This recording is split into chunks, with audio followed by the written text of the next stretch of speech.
Hola, hola, sí. Federico Lascar, DNI 31675. ¿Fariña llegaba a tu oficina con mucha plata? Leo Fariña llegaba con bolsos y bolsos de billetes de 500 euros a mis oficinas. ¿Cuánta plata? En total, el primer semestre de 2011 superior a unos 55 a 60 millones. ¿De euros? De euros. ¿Y después?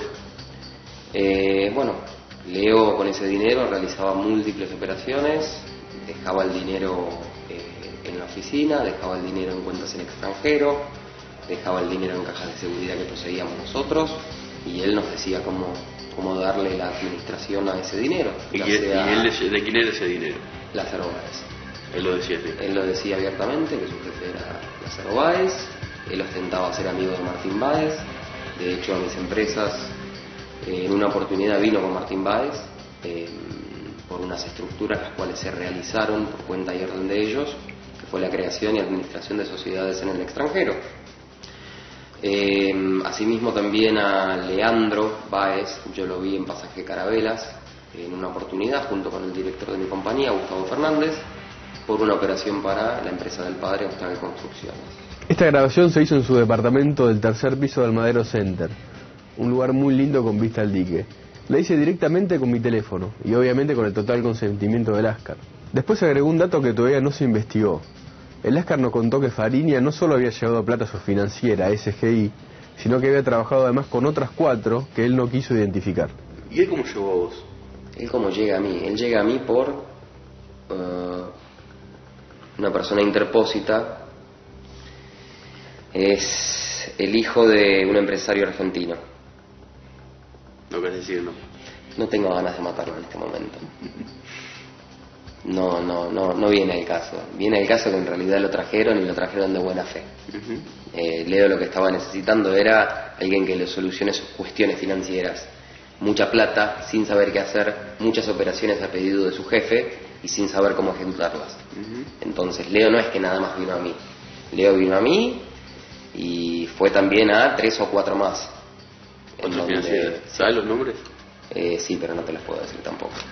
Después vino toda la parte que le interesaba a él, el modo en el que se habían quedado con su financiera, SGI. Lo que se destaca ahí es la manera en la que él vincula a Lázaro Báez con toda esta operación. A mí no me dieron chance a negociar. De hecho, cuando yo le dije que no aceptaba la oferta de su jefe y que me gustaría negociar, me dijo: pendejo, acá no hay nada que negociar. Si decís que no, te rompemos el lunes. ¿Y querés negociar? Anda a golpear la puerta o al cárcel 50. La Casa Rosada. Exactamente. Entonces, ¿cómo no te vas a asustar? Cuando encima vienen ellos enviados de Lázaro Báez, que encima al principio me dijeron que sus clientes eran mexicanos, que eran peores que colombianos y que por eso yo debía colaborar. Si no quería terminar... Dándome a entender que eran del narcotráfico. Dándome a entender que eran del narco, ¿para qué? Para meterme miedo.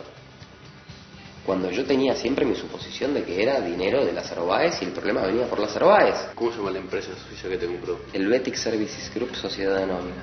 ¿Y de apoderado de Lázaro Báez. No te lo puedo demostrar, pero es de él.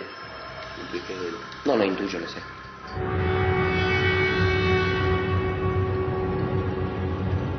Casi 2 semanas después, el martes 26 de marzo, el Lascar aceptó completar el testimonio, pero ahora sí poniendo la cara y asumiéndose como víctima de la operación que terminó con su financiera. Durante todo el año 2011, que en realidad fue el primer semestre, me dediqué a hacer varias operaciones por cuenta y orden de Leonardo Fariña para su cliente, que era Lázaro Báez.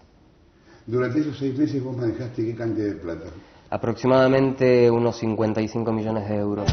A las 22:11, apenas minutos después de que termináramos de grabar el reportaje y de que saliéramos de su departamento, el Lascar le escribió a Nico: sos un hijo de puta, pero me caen de puta madre vos y Jorge.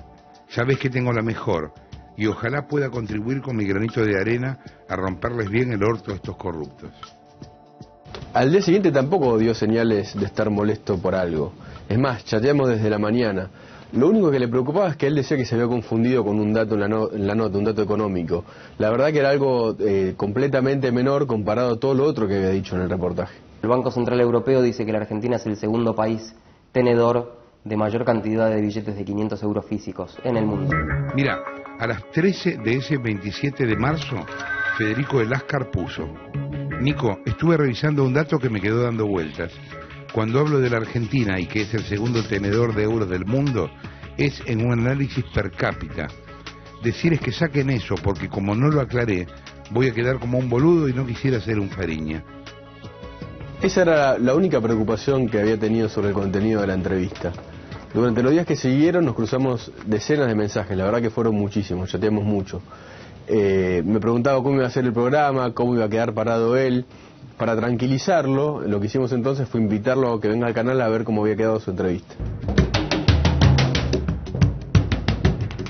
Pero el 7 de abril, una semana antes del primer programa, el Lascar empezó a tener miedo y a considerar que se había comprometido mucho con el reportaje, quizá más de lo conveniente. A las 15:48 le escribe a Nico: ya hice muchísimo más de lo pensado y espero no haberme equivocado.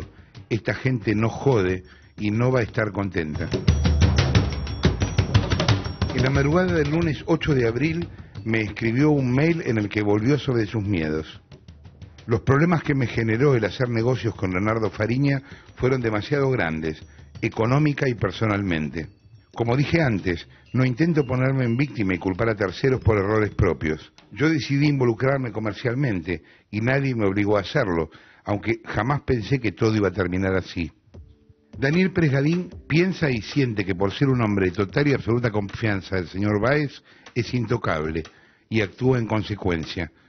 Por eso mismo actuó con la impunidad que lo hizo, y por eso es que no le importa ser un delincuente tan burdo que mudó sus oficinas a las mías y utiliza mi auto. Estas actitudes denotan el nivel de delincuencia y desprolijidad con el que se manejan. Ese mismo nivel de delincuencia e impunidad es el que a mí me genera preocupación y miedo, ya que podrían llegar a tomar medidas frente a mi testimonio. El mismo día, pero a las 22:30, me mandó un nuevo mail, pero ahora para pedir que no se publicara la entrevista. Jorge, debo pedirte perdón, ya que luego de una larga charla con quien para mí es la persona más importante de este mundo, yo mismo, he decidido no participar en el programa en forma parcial o total, ya que las cosas a medias no funcionan y ambos lo sabemos. Sí pueden utilizar la información, ya que es verídica, pero no deseo estar vinculado de manera directa a los hechos y documentos. Nos dejaba usar toda la información que nos había dado, pero sin que apareciera él. El 10 de abril a las 23:58 recibí un nuevo mail de Lascar. Ya estaba enterado de que la nota iba a salir igual, pero en ese mail no desmiente nada. Te leo un fragmento. Si tu intención es sacarme al aire de todas formas porque tenés la entrevista grabada, te quiero pedir al menos que me lo digas. Así puedo por lo menos irme. A las pocas horas, en la madrugada del sábado 13 de abril, un día antes de la salida al aire del programa, volvió a escribirme. Menos asustado, pero algo más preocupado en cómo podría quedar su imagen, el Lascar me dice: quisiera comenzar el siguiente correo manifestando que a pesar de mis miedos, los cuales me llevaron a una gran crisis esta semana pasada y eventualmente replantearte la salida al aire del domingo, sé que la nota saldrá al aire y seré parte del programa. Yo lo único que te pido encarecidamente es que me cuides, Jorge. Tenés mi confianza desde el primer día y no me arrepiento ni un minuto de habértela brindado. Sos la única persona con la que me animé a hablar de esto y con la única que me sentí realmente seguro de hacerlo. Si te hago mención de esto, que no es un hecho menor para mí, es para que realmente tengas la noción del respeto y gran admiración profesional que te tengo. Y, más importante, que te banco como todos los que estamos podridos de tanta mierda. Te quiero desear mucho éxito para esta temporada y sé que quizá te agradezca luego de que los hechos trasciendan. Un fuerte abrazo. Ese mismo sábado a la tarde, el Lascar le mandó este mensaje a Nicolás. Contás conmigo entonces para más si llega a ser necesario. Vos sabés que les tapo la boca a todos estos salames porque no existe lo que hicieron. No tiene sustento. No tienen manera de justificar lo injustificable. Porque este es un programa para todos y todas, acordate. Así empieza a repetir, claro. El día del programa nos cruzamos muchos mensajes, chateamos un montón. Incluso él me dijo que le mande saludos a Jorge y agregó que iba a estar ahí para lo que sea. Igualmente el mensaje que hoy cobra más sentido es en el que me dice que por favor no revele que él nos había pasado los documentos. A las 19:43 el Ascar escribió: Nico, una última cosa. Sí, la info que vas a mostrar no la vinculás conmigo, ¿no? Yo no te la di, ¿no? No. Ok. Solo sacándome las últimas dudas. Sé que es algo obvio, la fuente no se revela, pero bueno, y se ríe. Sorry. Al día siguiente del programa, cuando la denuncia ya había estallado y estaba en todos lados, seguimos chateando y el tono de la charla era el que teníamos como siempre, estaba todo bien. Incluso él me mandó una foto de un móvil de TN que estaba parado en la puerta de la casa. Riéndose me decía que no podía salir. Incluso me pidió que le compre cigarrillos. Algunos minutos después agregó que todo estaba tranquilo. 19:39, Federico El Ascar. Hay mucha tranquilidad. Joya. Me alegro por... Aunque tuve llamados inesperados, ¿sabes? ¿De quiénes? Leo, LB, Lázaro Báez. Gadín, de los tres. A la noche su discurso empezó a cambiar, pero todavía mantenía su verdad. Esto decía a las 20:19. Tengo mucho miedo. Va a estar todo bien. Es la denuncia más fuerte de la historia. A las 21:38:53 segundos, el Ascar le dijo a Nico: gracias por cuidarme. Todo bien. Al día siguiente, martes 16 de abril, Nico lo fue a ver. El Ascar prometía más información. Como no quería exponerse a las cámaras de televisión, le pidió un favor. ¿Me traéis unos puchos? Iría al kiosco, pero ando un móvil enfrente dando vueltas. Le compré los cigarrillos, unos Marlboro. Nos juntamos y hablamos bastante. Incluso quedamos que nos íbamos a ver al día siguiente. Pero cambió todo. Por enojo con Leo Fariña, por enojo con Fabián Rossi y con gente que ha trabajado para mí en mis empresas, es que realmente utilicé información que vi, que me llegó y la aumenté y la maximicé. ¿Te amenazaron de muerte? No. ¿También mentiste en eso? Sí. Y pido perdón. El miércoles 17, Rolando Graña mostró en América TV el increíble giro y arrepentimiento del Ascar.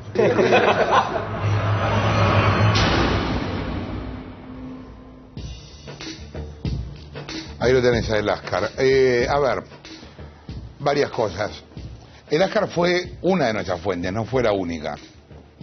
El Ascar declaró el otro día ante Casanelo, cuando le preguntan por mí y por Nicolás, son unos hijos de puta. El mismo que se reía recién en su casa, en el tape. Es cierto que no hay que revelar no hay que revelar nunca la identidad de una fuente, y nosotros lo respetamos siempre. Ahora, cuando esa fuente después miente, nos ataca, dice que fue todo mentira, nos trata de desacreditar, no vamos a respetar la identidad de la fuente. Bueno, esto que viste es el verdadero El Ascar. Todos los mails que yo citaba que me envió a mí y los textos de WhatsApp que recibió Nico en su celular están protocolizados ante escribano. Podemos dárselo a la justicia si nos lo pide, y es rigurosamente cierto todo, el horario, el día, el texto, etcétera. Lo que viste vos ahí es una cuestión artística que se va escribiendo. Ya está escrito, no se va escribiendo, es obvio. Están en la pantalla del celular. Una de las cosas que Fariña también dijo y después desmintió y después volvió a decir, yo ya me perdí con Fariña, a esta altura estoy más confundido que Jelinek. En la declaración judicial y antes en la cámara oculta que nosotros grabamos con él en el primer programa del año, Fariña contó que Lázaro había comprado campos por cifras millonarias en Mendoza y en Uruguay. Fuimos a Mendoza y a Uruguay. Y ahora te vamos a mostrar cuánto pagó y el modo curioso que usó para hacer las operaciones de compra-venta. Fariña Rural. Ahí lo tenés.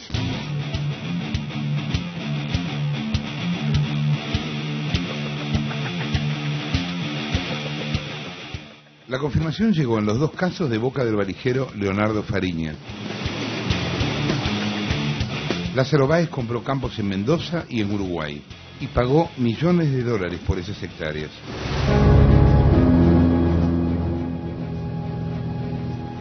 En Mendoza, Lázaro compró un campo de más de 3.000 hectáreas en la zona de Valle de Uco, una de las más caras de la provincia. Los primeros indicios surgieron de la investigación periodística de un medio local. Misteriosamente al diario llega un grupo de escrituras, no escrituras, sino de actuaciones notariales, en las cuales se deja en claro la operación inmobiliaria, que en realidad fueron 5 campos. ¿Estos campos dónde están ubicados?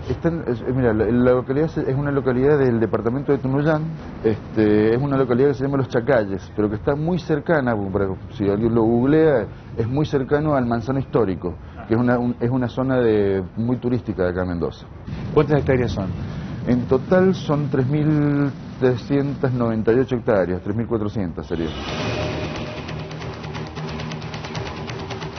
Adivina quién encabezó la operación inmobiliaria en el año 2010. Leonardo Fariña en persona. Y llegó a Mendoza con custodia. Mira, llegó en diciembre, acompañado de Dani La Muerte, según relatan los vecinos del lugar, en la ciudad de Tumungato se hizo la operación, y pagó el contado por $5 millones. En aquel entonces a nadie le sorprendió que Fariña pagara $5 millones en efectivo. Sí, en efectivo. La operación tuvo sus vericuetos, no hubo escritura inmediata, y el varijero compró en comisión, por eso el nombre de Báez no saltó. Fariña tiene 10 años para designar a nombre de quién se va a escriturar la propiedad. O sea, con lo cual él compra en comisión, pero aparte nunca se sabe quién compró y de hecho puede designar a cualquier otra persona, con lo cual también podría vender, él mismo podría ser como intermediario y vender otra vez y designar a otra persona para que escriture la propiedad. Ahora, al declarar esta semana ante el juez Sebastián Casanelo, Fariña reconoció que los $5 millones eran de Lázaro. También dijo que fue él quien le recomendó la inversión en esa región. El campo de 3.400 hectáreas tiene zona fronteriza con Chile. En esa zona del Manzano Histórico se puede subir y se puede pasar por el Paso de Portillo. Paso de Portillo, que fue un paso utilizado por el Ejército Libertador, se puede pasar a caballo perfectamente. O sea, no hay ruta, no hay una ruta asfaltada, pero sí se puede pasar a caballo o en 4x4 se puede pasar. El campo hoy no tiene agua y eso lo convierte en un sitio poco apto para cualquier emprendimiento. Esas enormes extensiones generalmente le denominamos secanos, son propiedades que carecen de agua. Pero si quisiera, Báez podría comprar pozos de agua y multiplicar así el valor de la tierra. ¿Qué pasaría si a esa compra de $5 millones, las 3.500 hectáreas, le sumásemos que en poco tiempo más pudiesen conseguir agua? Bueno, esto te lo puede decir cualquier agente inmobiliario sin ningún tipo de dudas. Se multiplica 12 o 13 veces más. Fue también Leonardo Fariña quien nos dio la primera pista sobre el Entrevero, el campo que Lázaro compró en Uruguay. Y yo te puedo esclarecer el tema con Uruguay. Yo te agarrar, tomarte el avión, andarte de Punta del Este, caer en la Estiganía Pitalúa. Listo, perfecto. Deme el boleto de compraventa primigenia de la compra del campo del Entrevero. Vas al registro, que es público, el registro de la propiedad, y decís, bueno, partida del lote, número tal, titular, Daniel Pérez Gadín. ¿Cómo puede ser? Ahí me libra o sea, estoy libre de cargo y culpa, no figuro en ningún lado.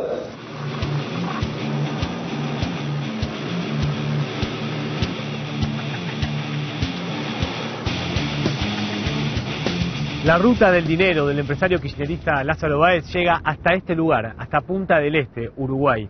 El contador de Lázaro Báez compró en agosto del 2011 2 campos, los pagó más de $14 millones. Estamos en el kilómetro 171 de la ruta 10, que queda entre La Barra y José Ignacio. Y este es el campo El Entrevero, que tiene 7 hectáreas que dan hacia el mar. Ahí está el mar y después acá están las restantes hectáreas, que es todo campo hacia adentro. Bueno, este campo pertenece a la empresa Jumey, que el titular es Pérez Gadín, que es el contador de Lázaro Báez. ¿Cuánto la pagó Pérez Gadín estas 150 hectáreas? Estas 150 hectáreas costaron $14 millones, en el 2011. La escritura se hizo el 1 de agosto del 2011. Del otro lado de la ruta 10 y sobre el mar continúa el campo El Entrevero. Aquí había un cartel con el nombre de la estancia. Destruyeron el cartel, pero dejaron algunos pedazos.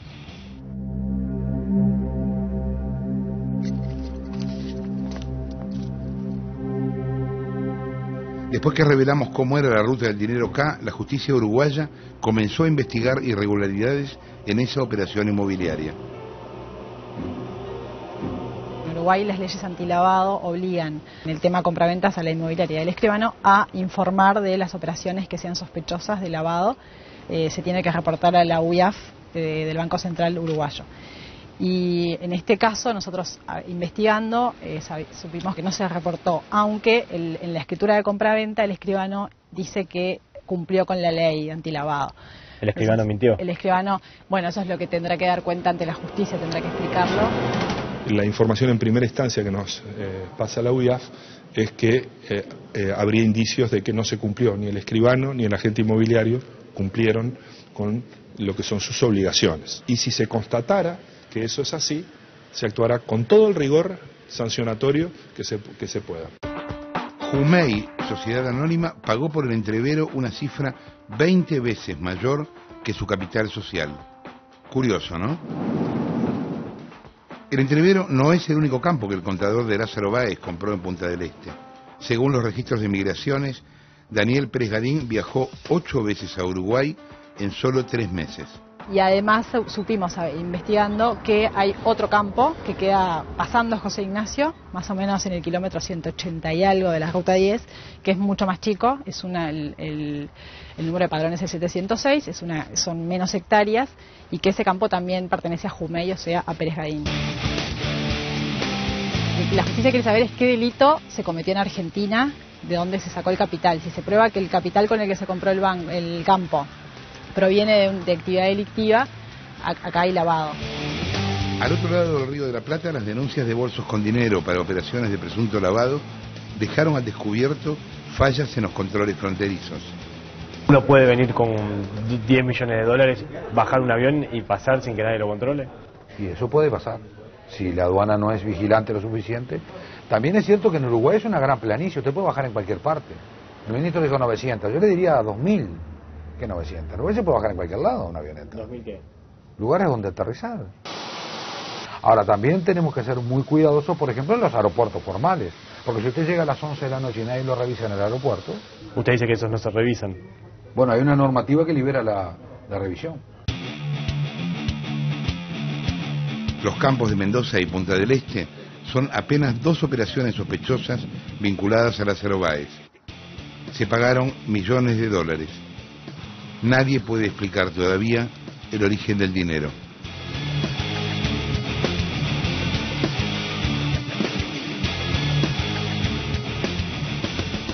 Vos sabés que lo veía recién el ministro de Economía del Uruguay hablando del tema del Entrevero, ¿no? Del campo donde hubo lavado de dinero, es evidente. Al ministro de Economía del Uruguay. Y pensaba, hace 6 semanas que estoy acá diciéndole a las autoridades de la Argentina que nos desmientan, que digan algo. Parece que en Uruguay es bastante más fácil, ¿no? El periodismo hizo una denuncia, en este caso el Observador, que recogió la denuncia nuestra, un periódico, y el ministro de Economía salió a contestar, se discutió el tema, lo están investigando. Por las irregularidades en la compraventa del Entrevero, este campo en Punta del Este, la justicia uruguaya citó a indagatoria al escribano Adolfo Pitaluga Shaw y al propietario de la inmobiliaria Alejandro Perazo. Declaran mañana, lunes.